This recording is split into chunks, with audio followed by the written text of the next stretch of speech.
जहाँ पर इमरान खान और जहांगीर तरीन का है, वहाँ इकामा के ऊपर आप नवाज शरीफ को डिस्क्वालीफाई कर रहे हैं, जबकि इमरान खान और जहांगीर तरीन का केस को कोई जल्दी नहीं है।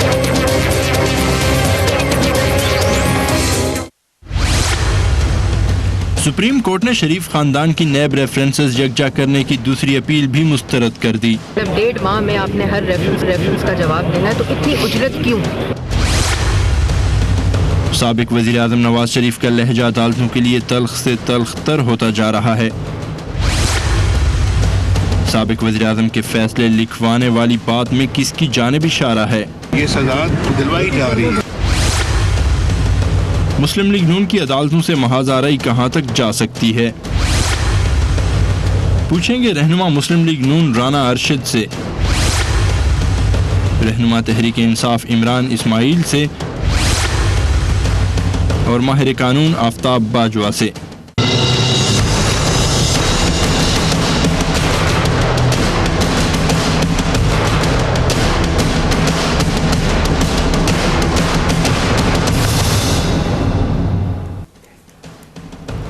And a very warm welcome to the show. इस वक्त मुल्क की तारीख लग ही हो रहा है कि कोर्ट्स के हाथ में है। सियासी जो तरीक़ेकार है या जो सियासी हमें नज़र आ रहा है कि क्या मंजरनामा बन रहा है, उसका डायरेक्ट दारोमदार इस वक्त हमारे कोर्ट्स के साथ जुड़ा हुआ है। नवाज शरीफ नाअहल हो चुके, अब इमरान खान और जहांगीर तरीन के बारे में भी फैसला महफूज हो चुका है।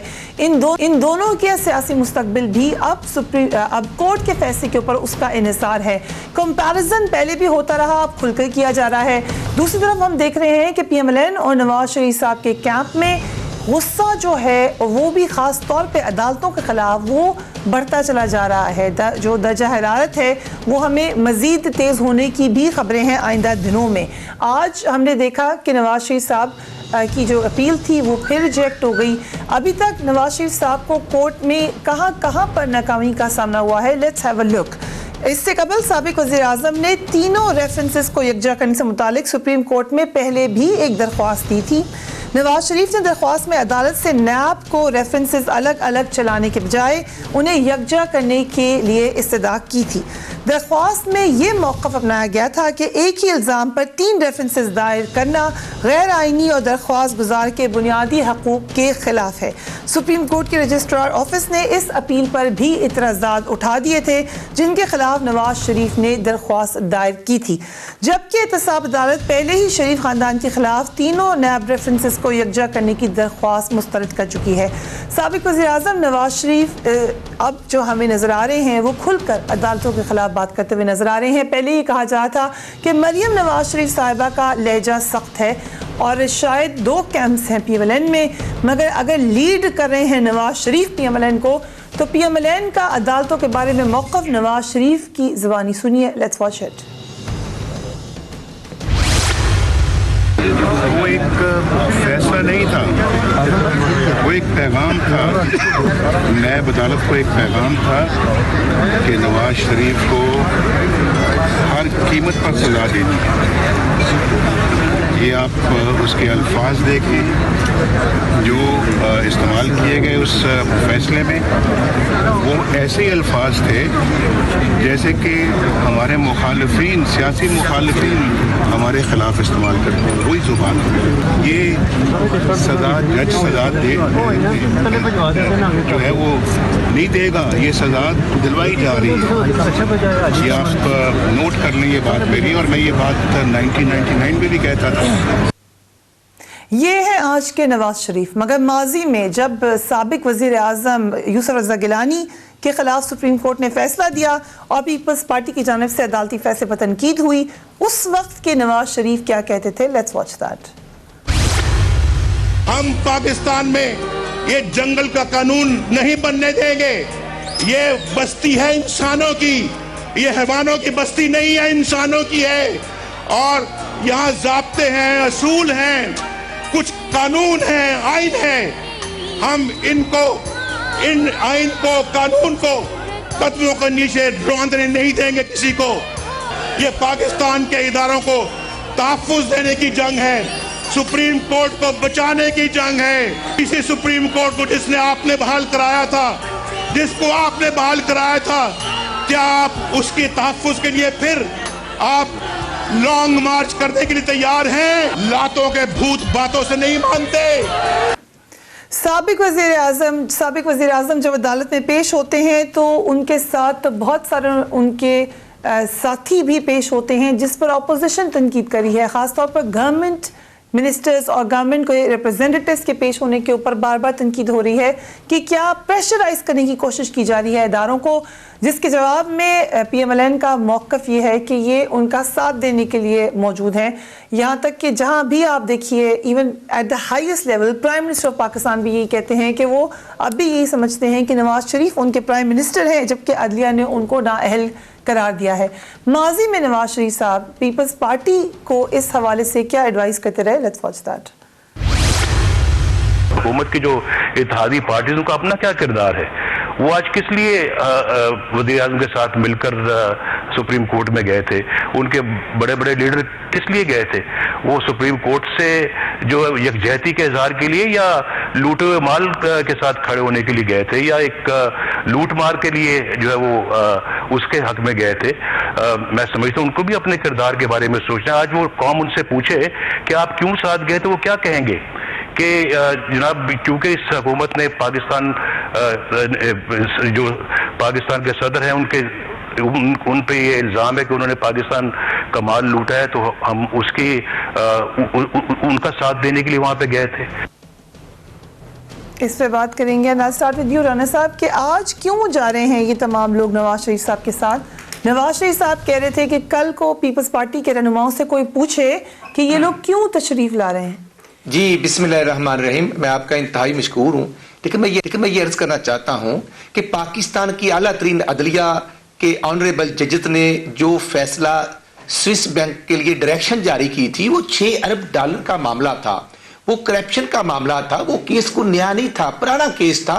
स्विस बैंक को अदालत आलिया ने डायरेक्शन उस वक्त के चीफ एग्जीक्यूटिव को दी थी, गिलानी साहब को, वो लेटर लिखे, और लेटर उन्होंने नहीं लिखा था, उन्होंने हुक्म नहीं माना था। लेकिन अच्छी तरीके से पता है गिलानी साहब के ऊपर डायरेक्टली करप्शन का कोई मुकदमा नहीं था, उनके ऊपर अदालत का हुक्म न मानने का मामला था, लेकिन उसके बावजूद नवाज शरीफ साहब कह रहे थे कि क्यों जाते हैं लोग उनके साथ, लूटे हुए पैसे को बचाने के लिए जाते हैं क्या? आज आपके मिनिस्टर सवाल है वो क्यों जा रहे हैं, बस ये बता। मैं समझता हूँ कि मियां मोहम्मद नवाज साहब अल्हम्दुलिल्लाह 3rd टाइम प्राइम मिनिस्टर बने हैं और वो पाकिस्तान को एटमी ताकत बनाने वाले हैं। जब अवाम ने 3rd टाइम प्राइम मिनिस्टर उनको मैं समझता हूं कि मैंडेट दिया, आज पाकिस्तान के हालात देखें, आज CPEC मंसूबों का आना, बिजली की लोड शेडिंग का खत्म होना, पाकिस्तान के अंदर ज़रब अज़ब की कामयाबी का होना, पाकिस्तान की स्टॉक एक्सचेंज का अल्हम्दुलिल्लाह ऊपर जाना, पाकिस्तान की अवाम का अल्हम्दुलिल्लाह मुराल बुलंद हुआ है। लेकिन सुप्रीम कोर्ट ने उनको नाअहल करार दिया, इसके बावजूद सर मैं समझता हूं ऑनरेबल जजेस का जो फैसला 70 साल हिस्ट्री में देखना, गिलानी साहब सुप्रीम कोर्ट में पेश हुए थे, वो GIT में पेश नहीं हुए थे। हम तो मैं समझता हूं कि GIT जो चीफ एग्जीक्यूटिव के अंडर डिपार्टमेंट्स हैं, उनके ग्रेड 18, 19 के ऑफिसर्स की एक इन्वेस्टिगेशन कमेटी में पेश हुए हैं। ये 70 साल तारीख में इसकी एग्जाम्पल नहीं मिलती। आज भी मैं ये कहता हूं, हमने जो फैसला अदालत आलिया ने किया था, मियां मोहम्मद नवाज साहब ने उस पर अमल किया था, लेकिन ये क्या है? And welcome back. Imran Ismail साहब, नवाज शरीफ साहब ने कहा कि इत्तेसाब को कहीं और से कंट्रोल किया जा रहा है, फैसला हमारे खिलाफ नहीं आया बल्कि करवाया जा रहा है। किसकी तरफ इशारा किया नवाज शरीफ साहब ने? Fariya, I can't understand a word that you are saying, या वो आपके जो गेस्ट कह रहे हैं, और मेरी अपनी आवाज़ इतनी रिपीट हो रही है, मैं काफ़ी देर से कह रहा हूँ लेकिन ठीक नहीं हुआ है। Okay, I apologise for that. Imran Ismail साहब को हमारी आवाज़ नहीं जा रही, हम कोशिश करेंगे कि उनसे दोबारा रब्ता करें। इमरान इस्माइल साहब, हमारी टीम कोशिश करेगी कि आपको आवाज़ सही तरीके से आए ताकि हम आपसे दोबारा बात कर सकें। प्रोड्यूसर साहब से ये हमारी रिक्वेस्ट है कि प्लीज़ इसको ठीक कीजिएगा। सर, यही सवाल आपसे, किसकी तरफ इशारा है नवाज शरीफ साहब का कि किसने फैसला करवाया उनके खिलाफ? मैं ये कहना चाहता हूँ, हमने हमेशा अदारों का एहतराम किया है, लेकिन बात बड़ी सीधी है कि ये पिनामा कहां से आया, एक इंटरनेशनल इशू था, कैसे रेज हुआ, कितने तकरीबन अबव 80 कंट्रीज इसमें इन्वॉल्व हुए, किसने फंडिंग की, और पिनामा में जब नवाज शरीफ साहब का नाम नहीं है तो फिर चाहिए तो ये था कि जो इत्साब होना था वो इत्साब कोर्ट फैसला करती, जबकि अब मैं समझता हूं कि आला तरीन अदलिया के जो जजेस हैं वो इत्साब कोर्ट नहीं है। उन्होंने एक फैसला करके डायरेक्शन देनी थी। यहां पहले सजा मिलती है, डीसीट किया जाता है पाकिस्तान के आला तरीन ओहदे पर पाकिस्तान के अवाम का जो मैं समझता हूं मैंडेट लेने वाले प्राइम मिनिस्टर को फारिग किया जाता है और बाद में केस इत्साब कोर्ट को भेज दिया जाता है। मैं समझता हूं कि ये अनोखा इंसाफ है। सर आपको पता है ना कि अगर किसी ने करप्शन किया तो उसकी सजा सिर्फ उनको नाअहल करना नहीं है, उसके लिए फिर जेल जाना पड़ता है, उसके और तरीकेकार है। अभी सिर्फ मिनिमम सजा मिली है क्योंकि साबित नहीं हुआ कि करप्शन। मैं ये अर्ज करना चाहता हूं मैं आपकी वसातत से ऑनरेबल मुअज़्ज़ज़ जजेस से हाथ बांध कर इल्तिजा करता हूं, वो अमाउंट जरूर बताएं जितनी अमाउंट मियां नवाज साहब ने किस मंसूबे में, किस वक्त, किस टनोर में, ये 4.5 साल या पिछले 2 टनोर में किस में कितनी करप्शन की है फैसला पड़ा है और वो कितनी अमाउंट है, तफसीली फैसला पड़ा है, वो जरूर फरमाए। तफसीली फैसला पड़ा है आपने तफसीली फैसला पढ़ा है सर पैनमा का? आप आके लोगों का क्यों वक्त जाया करें, उनसे सवाल किए जा रहे हैं। Read the decision. पनामा का इशू, पनामा का तो जिक्र दिखना नवाज साहब का तो उसमें नहीं है। हाँ, ये न्याजी साहब का नाम जरूर है, इमरान खान न्याजी, वल्द करामुल्लाह खान न्याजी साहब का तो नाम है, लेकिन उनके 400 कनाल के घर का मनी ट्रेल कैसे लिया जा रहा है, कैसे प्यार मोहब्बत से कभी वही इमरान खान साहब अंपायर की उंगली का इशारा करते हैं और कभी ये देखना, ये 2-3 दिन पहले की बात है, कराची के अंदर पाक सरजमीन मुस्तफा कमाल, और मैं समझता हूं कि डॉक्टर फरूख उस्ताद से पूछा जा सकता है कि वो बार-बार एस्टेब्लिशमेंट का नाम ले रहे थे, वो बार-बार आपने जवाब दे दिया सर, खुल के कहें, इतना कुछ कह रहे हैं, ये भी कहें हम करते रहेंगे, लेकिन वो देखें उन्होंने 2 घंटे लगाए और अदारों का मैं समझता हूं कि तकद्दस को उन्होंने पामाल किया है। फिर मैं ये कहूंगा कि ये शेख रशीद नामी शख्स जो है, या मैं समझता हूं कि आल पाकिस्तान मुस्लिम लीग के जो सदर बड़े बैठे हैं परवेज मुशर्रफ नामी शख्स, जो मुल्क से राय फराज इस्तेमाल करके गए हैं,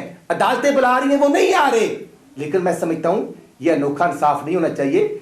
1973 के आइन के मुताबिक मोहम्मद नवाज साहब का भी बुनियादी राइट्स वही हैं जो आम Pakistani. Okay, let's come to Imran Ismail साहब। इमरान इस्माइल साहब, अगर आपको मेरी आवाज़ भी आ रही है, इमरान खान साहब और जहांगीर तरीन साहब का फैसला महफूज है, जिस पर शिकवा है PMLN को कि हमारे फैसले में तो जल्दी, मरियम साहब का कहना है, जबकि इनके लिए जो है देर बर्दाश्त हो जाएगी।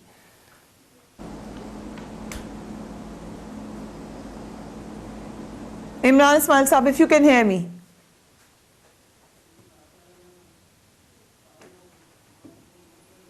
आई थिंक इमरान इस्माइल साहब को हमारी आवाज़ नहीं आ रही है, हम एक वक्फा लेते हैं और ये टेक्निकल इशूज सॉल्व करने की कोशिश करते हैं। We will be right back, keep watching फेरियन।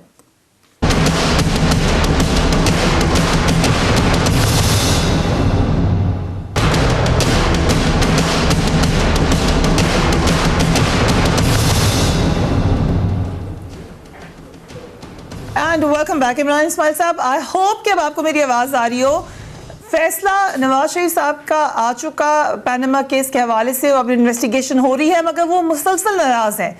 Maryam Nawaz Sharif साहबा का भी कहना यह है कि आप इमरान खान साहब का, जहांगीर तरीन साहब का फैसला महफूज होता है, वहाँ पे सोचा समझा जाता है, जबकि उनके फैसले में जल्दी की जाती है। ये अदालतों में जो मुसलसल डिस्क्रिपेंसी का एक शिकवा है, वो किस हद तक दुरुस्त है, या अगर दुरुस्त नहीं है तो किस हद तक डैमेजिंग है? देखिए फरियत, बात यह है कि मियां नवाज शरीफ साहब और उनकी फैमिली इस बात के ख्वाह हैं या ख्वाहिशमंद है कि जब भी उनके ऊपर केस आए या उनकी फैमिली के ऊपर बात आए तो उसको डिफरेंट तरीके से चलाया जाए, और ये शख्सी आइन में लाना चाहते हैं, वो शख्सियात के हिसाब से लाना चाहते हैं। बस ये चलता है तो शायद ये कह देते कि शरीफ ख़ानदान का एहतसाब नहीं हो सकता, मरियम नवाज़ का एहतसाब नहीं हो सकता, नवाज़ शरीफ का एहतसाब नहीं हो सकता, या समदी साहब का एहतसाब नहीं हो सकता। बाकी तो उनको बड़ी जल्दी होती है हर चीज़ के एहतसाब में। मुझे बताएं, जब यूसुफ रज़ा गिलानी का केस था तो क्या नवाज शरीफ साहब यही लैंग्वेज बोल रहे थे? वो तो उस वक्त कह रहे थे कि ये नहीं होगा कि आप अदलिया एक फ़ैसला कर दे और आप उसको ना माने, ये नहीं हो सकता कि आला अदलिया के फैसले को आप रिजेक्ट कर दें, आपको घर जाना पड़ेगा, एहतसाब करवाना पड़ेगा, और एहतसाब में अगर आप शफाफ साबित हुए तो फिर वापस आ जाना, वरना तुम फिर घर जाओगे या जेल जाओगे। ये नवाज शरीफ साहब के अपने अल्फाज हैं। जब वही एहतसाब उनका अपना शुरू हुआ तो अब उनको लगता है कि जी मेरा फैसला हो नहीं रहा, मेरे लिए फैसला करवाया जा रहा है। ये बार बार कौम को ये एक बात ये बताना कि जी मेरे जो फैसले हैं ये आला अदलिया के पीछे कोई साजिश हो रही है और इस साजिश के तहत मेरे ऊपर फैसले करवाए जा रहे हैं, और ये सब कठपुतली है, इंक्लूडिंग दी अदालत इटसेल्फ, वो कठपुतली तमाशा चल रहा है। ये एक कौम को गुमराह करना। राना साहब यहाँ पर मौजूद हैं। राना साहब ने कहा कि मुस्तफ़ा कमाल साहब ने भी कठपुतलियां होने का दावा किया या एस्टैब्लिशमेंट का शामिल होने का शिकवा किया, या उस हवाले से उन्होंने बात वाजे की। इशारे अब बार बार टीम की तरफ से ये आ रहे हैं कि शायद एस्टैब्लिशमेंट यहाँ पर भी इन्वॉल्व है। या तो ये इतने गट्स रखें कि खुल के बताएं कि जी क्या हो रहा है, कि वो साजिश का बताऊंगा, ताने बाने कहीं और मिलते हैं, कठपुतली तमाशा चल रहा है। या तो खुल के बताएं, या तो खुल के कह देना देखें हम सारे बैठे बेवकूफ़ कोई नहीं है। इनका इशारा पाकिस्तान आर्मी ISI की तरफ होता है हमेशा, और ये पले बड़े आर्मी की गोद में है। डिक्टेटर्स की पैदावार है PMLN, डिक्टेटर्स की गोद में पले बड़े हैं, पार्टी बनी हुई है डिक्टेटर्स में, और हर बार जब भी डिक्टेटर आता है इन्हीं को फायदा होता है। इनके फवायद से इन्होंने ज़िया की कब्र पे खड़े होकर कहा कि जी हमारे सियासी बाप हैं। इन्होंने उनकी कब्र पे खड़े होकर दुआ की कि जी मैं इनके मिशन को आगे बढ़ाऊंगा। उनका भुट्टो से जब मवाजना करते थे तो कहते थे कहाँ ज़िया और किधर भुट्टो, वो क्या अजीम शख्सियत और ये कौन। ये तो वो लोग हैं। अब ये आज अचानक से जमहूरियत के चैंपियन बन गए कि जी हम ही जमहूरियत के चैंपियन हैं, उन्होंने अपना नाम ही नवाज जमहूरियत शरीफ रख लिया। जबकि बात ये हो रही है मेरे भाई कि आप पकड़े गए हैं चोरी में, और वो भी इंटरनेशनल पेपर लीक हुआ है, उससे इमरान खान का या PTI का कोई ताल्लुक नहीं है। ताल्लुक है तो इतना है कि हमने उस इशू को मरने नहीं दिया, हमने उसको अलाइव रखा, और हम ये प्रेस हार्ड करते रहे कि इस इशू को मरने नहीं देंगे, जो कि ख्वाहिशात थी मुस्लिम लीग नून की। ख्वाजा आसिफ ने असेंबली के अंदर खड़े होकर कहा था कि मियाँ साहब आप भूल जाएंगे, थोड़े दिन में लोग भूल जाएंगे, इसको आप फिक्र ना करें इस मामले को। तो ये तो उस चक्कर में रहते हैं। अब अगर एहतसाब हो रहा है, देखिए फरिया, अगर मैं आपके ऊपर कोई इल्जाम लगाऊं और हम दोनों कोर्ट जाएं, के हवाले से भी महफूज हो चुका है इमरान इस्माइल साहब, और जहांगीर तरीन साहब के हवाले से भी महफूज हो चुका है। आप रेडी है कोई भी डिसीजन आ जाए उस पर? हम बिल्कुल तैयार हैं। देखिए मैं समझता हूँ कि इमरान खान और नवाज शरीफ के केस को मिलाना बड़ी ज्यादती की बात है। इमरान खान ने सारी जिंदगी पैसा पाकिस्तान से बाहर बनाया, पाकिस्तान लेकर आया। इमरान खान इक़्तिदार में कभी नहीं रहे, his hands never touched state money. जबकि नवाज शरीफ साहब और उनकी फैमिली, बच्चों ने इसके अलावा कोई काम नहीं किया कि स्टेट का ही पैसा यहाँ से कमीशन जाती रही बाहर। नवाज शरीफ साहब ने पैसा यहाँ से कमा के पाकिस्तान से बाहर भेजते रहे, और उनका कोई सिरा खुरा सर पैर किसी कारोबार का किसी चीज से नहीं मिलता। दुबई का उन्होंने झूठ बोला, कतर का उन्होंने कतरी खत के ऊपर वो खड़े रहे अपनी बुनियाद लेके, अपने सारी मनी ट्रेल की, जो सारी अब गिर गई, धड़न तख्ता हो गई है नीचे। इधर पाकिस्तान का फाइनेंस मिनिस्टर जो है सॉरी समधी जो है, वो यहाँ से मफरूर हुए हुए हैं, भागे हुए हैं, और वो उनके ऊपर केसेस यहाँ पे खुलते चले जा रहे हैं। वो इस वक्त एक मुजरिम करार दिए जा चुके हैं, मफरूर मुजरिम, लेकिन वो फाइनेंस मिनिस्टर बने हुए मस्जिद हैं, और उन्होंने बकायदा नवाज शरीफ को इस बात से बावर करा दिया है। वो थोड़ी सी हमें कानून के हवाले से बताएंगे, कानून के हवाले से नवाज शरीफ साहब को ये बात से 100% बावर करा दिया है। मरियम नवाज शरीफ साहिबा ने जी उन्होंने नवाज शरीफ साहब को किया, मरियम नवाज शरीफ साहिबा ने, कि इमरान खान साहब और जहांगीर तरीन के फैसले में वक्त ले रही है अदालत, जबकि नवाज शरीफ साहब का फैसला जल्दी किया गया। ये कानूनी तौर पर कितना सही है ये शिकवा?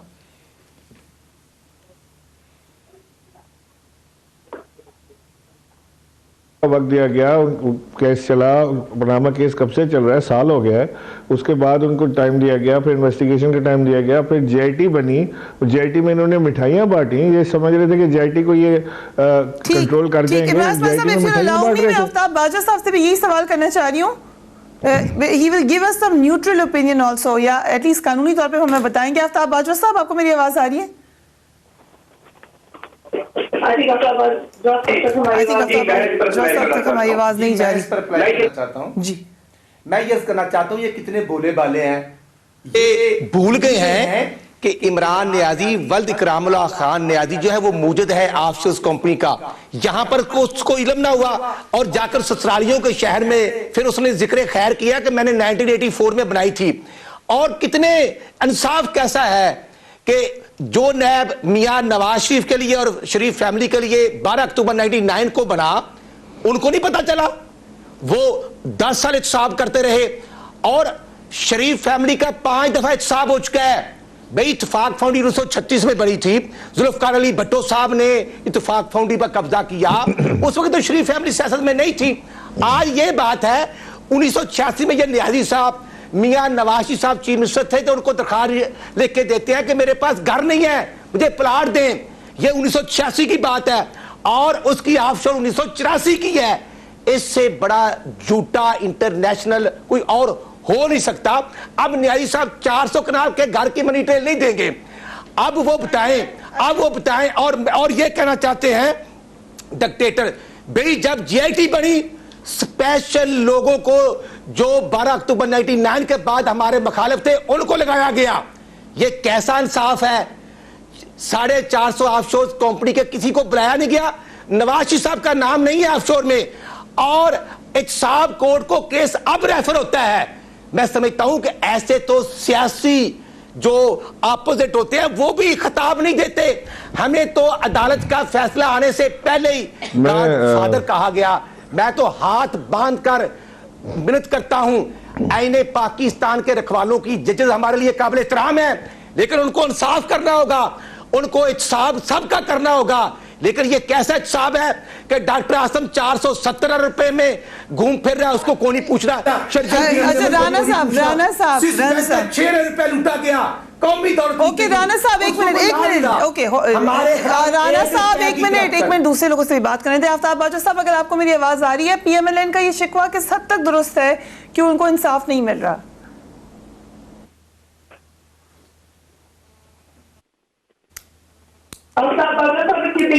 आफ्ताब बाजवा साहब if you can hear me.